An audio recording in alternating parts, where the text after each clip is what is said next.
As a 23-year-old man, I believe that my girlfriend, a 22-year-old woman, cheated on me last night with her boss, a 50-year-old man. Pretty much, we've been together for a year and a half. There's a good chance that my partner cheated on me last night at a work event with her boss. The event had been planned for a few weeks, and she couldn't wait to find something sexy to wear to a business event. Based on what I knew, everyone else in the company would also be there. Last night after work, she left for the event, and the last text I got from her was a few hours before it was meant to start. At first, she told me she wouldn't stay too long and would text me when she was ready to leave. Because of last night's bad weather, I asked her to do this so I would know she wasn't lying in a ditch. After a few hours, she still hasn't said anything. It's getting a little scary for me now. I sent her sister a text message and asked if she had heard from my partner at all during or before the party. Her sister is friends with my partner's boss. Her boss told her that the party was called off because of bad weather, but I know he was going to dinner with someone. This is when my heart stopped. As I felt tense, I chose to check her email to see if she had any other plans for this time. Her boss sent her the ticket information for their Christmas party in the first email that came up. In particular, they were getting together at a few bars in a city an hour away and then going to a fancy restaurant for a private evening. Now, I knew something wasn't right, but I thought there was nothing I could do, so I went to sleep. She got home around 1:30 in the morning, shaking and lost, so I know she was high or drunk with this guy. When I woke up this morning, her clothes from last night were still in the bathroom. I'm not proud of this, but I didn't find anything in her pockets. I did notice that her underwear was rolled up, though, and when I picked them up, they smelled like sweat and sex. They also had, for lack of a better phrase, sexual residue and clear sperm spots on them. That's where we are now, then.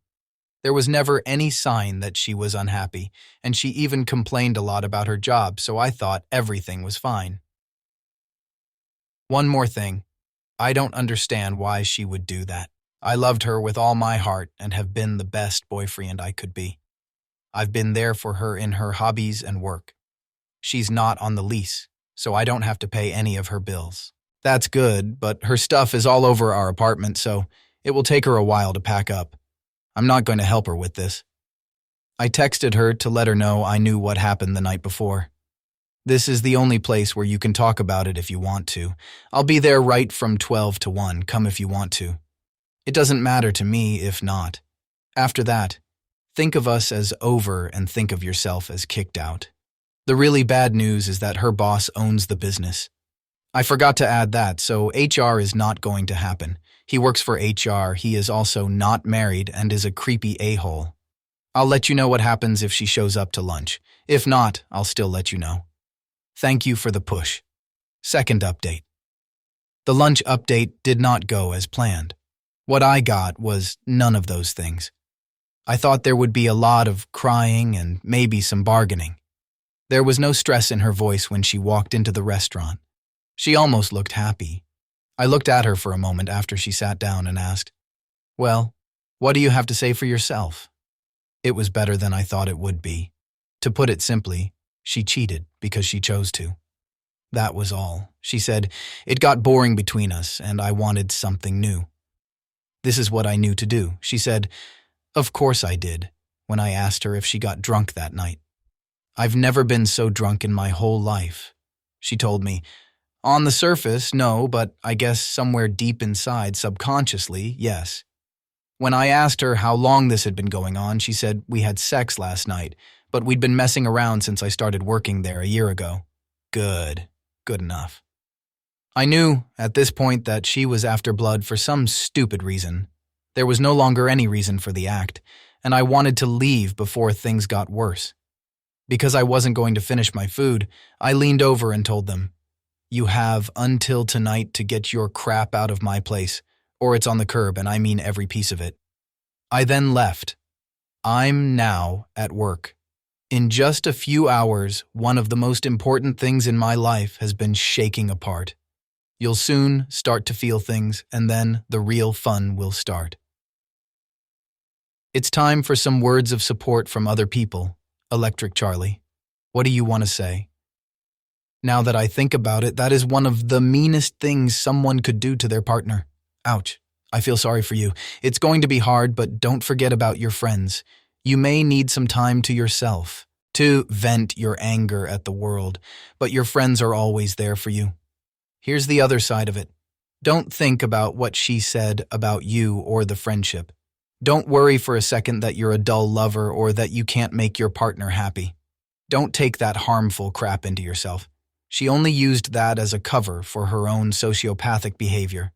Those words should fall apart like the BS they are. Also, don't let this make you doubt people. A lot of really, really bad people, some really, really good people, and some really, really bad people. Almost all of those people fall into at least one of those groups at some point. People who hurt us can sometimes get us to trust them, but not always. You should know that you can never go back. This is both the end and the beginning. You can only work on the beginning, not the end. Chilling Music has one more thing to say. I agree. And to be honest, I think she was so cold about what she did to hurt you. My guess is that she didn't cheat just because she wanted a new dick.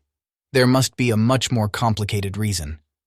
On the other hand, she could only save face by telling you it was all planned and that you were not good enough. Though I don't think she feels good about what she did on the inside, and I'm sure the situation hurts her a lot, so I would not believe her when she says she is cold-hearted. Just the other day, there was a post on this site about a guy whose girlfriend cheated on him on a ship. When he caught her, she acted a lot like your ex-girlfriend did. She was cold and said she did it on purpose because she liked the other guy.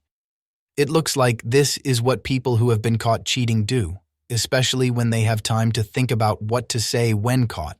They know it's over, so they can't come in crying. Instead, they do everything they can to hurt the other person even more, and make excuses for their actions, even though they're just really bad people.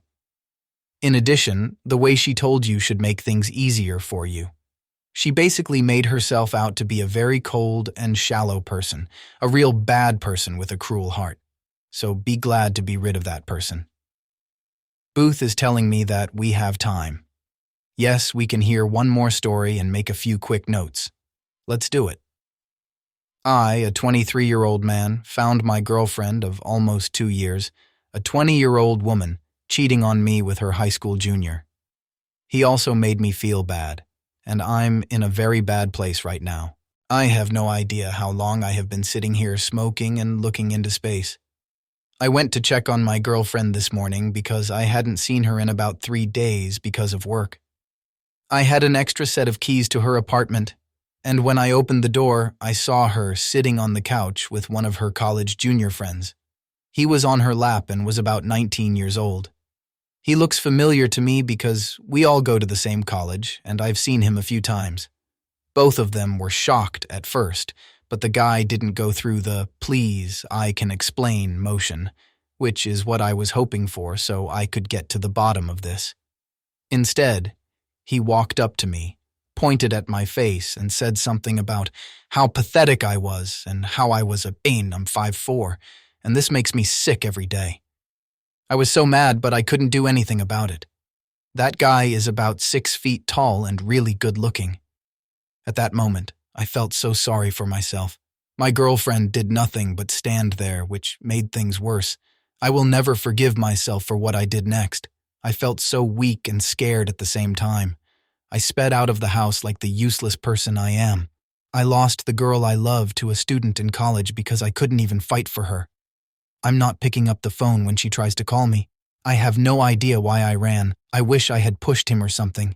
I wish she thought I was dead. I feel so bad about this that I can't even tell my friends. It seems like having good genes is the only thing that counts in this world, since it wipes out almost 2 years of love and bonding. I really had no idea she was cheating on me. There were no red flags. At this very moment, I feel like a complete loser. Hey, Reddit, help me. I told you it would be short. We now have comments from an account that has been deleted.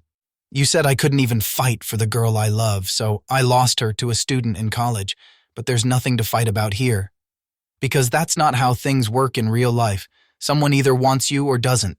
There's nothing to fight over if your girlfriend cheats on you, and you didn't lose her to anyone else. She chose to do this on her own.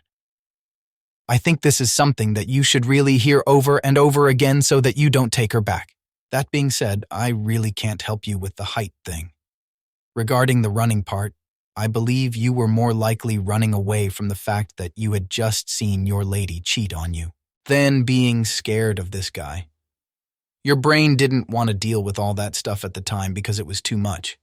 That being said, you're beating yourself up over it for the wrong reason.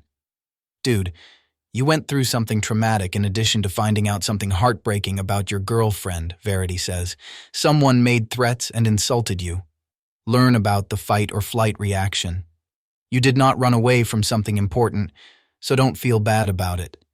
It doesn't make you less of a man either. What were you meant to do? Fight with a jerk over your girlfriend cheating? No.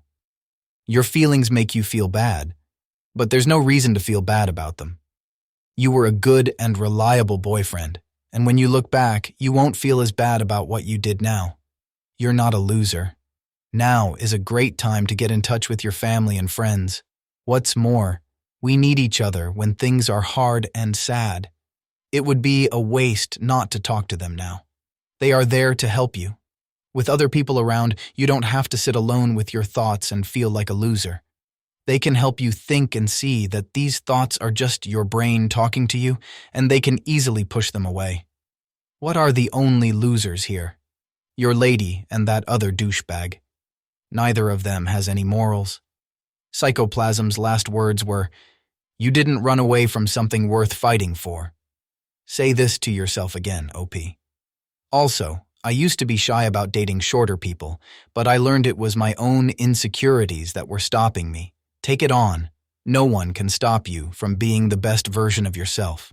This girl you like is cheating on you. There's not much that would have changed if you were 7 feet tall.